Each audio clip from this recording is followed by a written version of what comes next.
سمن کا باپ یہاں اس کے لیے جو اس نے جائیداد ہوتی ہے وہ ساری جائیداد کے کاغذ لے کر سمن کو دیتے ہیں، کہتا ہے کہ اگر اولاد ایک ہو تو ہر وقت ڈر لگا رہتا ہے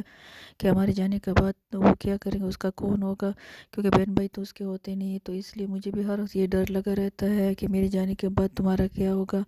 میں اپنی زندگی میں نے ساری جائیداد تم دونوں کے درمیان میں تقسیم کر لی ہے، کیونکہ میں چاہتا ہوں کہ میری زندگی میں ہی تم لوگوں کو اپنا حق تم لوگوں کو مل سکے، تو اس لیے میں نے ساری جائیداد تم دونوں میں تقسیم کر لی ہے۔ اب مجھے بالکل بھی کسی بات کی ٹینشن نہیں ہے اور نہ ہی کوئی پریشانی ہوگی۔ تو سمن روتی ہے اور کہتی ہے کہ آپ آپ نے کیوں کر لیا، کیونکہ مجھے تو تم لوگوں آپ دونوں کی ضرورت ہے اور آپ لوگوں کے بغیر میں کیا کروں گی۔ تو اس کی ماں اور باپ دونوں اس کو سمجھاتے ہیں کہ یہ تو قدرت کا قانون ہے، کوئی زندگی کا کوئی بھروسہ نہیں ہوتا، کوئی کسی بھی وقت جا سکتا ہے، نہ اس میں کوئی برا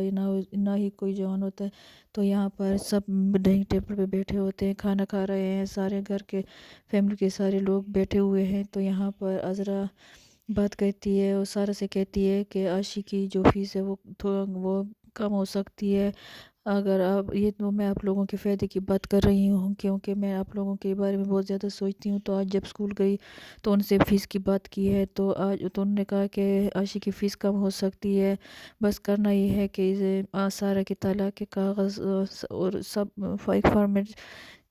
ایک فارم میں اس کو دے دیا، اسکول والوں کو دے دیا جائے، تو وہ اس کے جو فیس ہے وہ کم کر دے گا۔ تو وہ یہ دونوں ماں بیٹی بہت زیادہ اداس ہو جاتی ہے اور یہ کہتی ہے کہ اب ان کا سارا جو پروگرام ہے وہ خراب ہو جائے گا۔ تو وہ کہتی ہے کہ اس کی سارا کی ماں کہتی ہے کہ میرے پاس تو وہ طلاق نامہ ہمارے پاس نہیں ہے، کیونکہ گھر کے کاغذات گھر میں پڑے تھے تو کہیں گم ہو گئے ہیں۔ تو عذرا کو سمجھ آ جاتی ہے کہ یہ دونوں بہانے کر رہی ہیں، تو وہ اور بھی ان لوگوں کو کہتی ہے کہ بس جس طریقے سے بھی وہ طلاق نامہ چاہیے، وہ طلاق نامے کے بغیر جیسا کچھ نہیں ہوگا، اور یہ آپ لوگوں کے فائدے کا کام ہے اور آپ لوگوں کو یہ کرنا ہوگا، ورنہ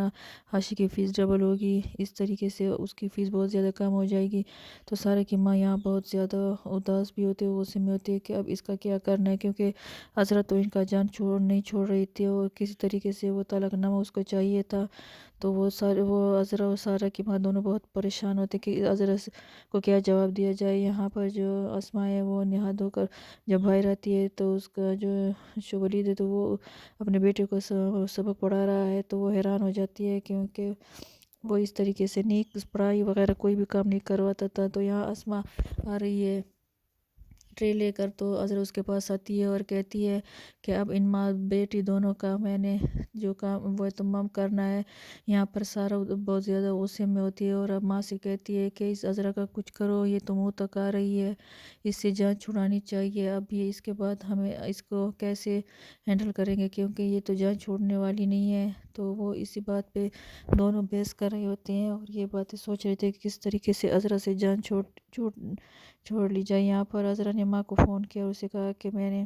ان دونوں کے ساتھ ایسا کام کیا ہے کہ جب ڈائریکٹ وہ گھر سے باہر نکلیں گی اور اس بار میں نے ان کو معاف نہیں کرنا، ان کو گھر سے باہر پھینک کر ہی دم لوں گی۔ تو اس کی ماں کہتی ہیں کہ عذرا اب تم بھی سنبھل جاؤ، کیونکہ تم نے ان لوگوں کے دم پہ پاؤں جو رکھ دیا ہے، تو اب وہ آپ تمہیں بھی نہیں چھوڑیں گے، تمہارے ساتھ بھی برا کہیں گے۔ تو عذرا کہتی ہے کچھ بھی ہو جائے لیکن اس بار میں ان ماں بیٹیوں کو اس گھر میں رہنے نہیں دوں گی، کیونکہ ان لوگوں نے گھر کا سکون خراب کر دیا ہے اور ان لوگوں نے مجھے بہت زیادہ پریشان کیے ہوئے ہے۔ ایک بار میں ان لوگوں کو گھر سے باہر نکالوں تو دوبارہ کبھی ان لوگوں کو اندر گھسنے نہیں دوں گی۔ تو اس کی ماں کہتی ہے سنبھل کر رہو، کیونکہ یہ بہت زیادہ خطرناک ہے۔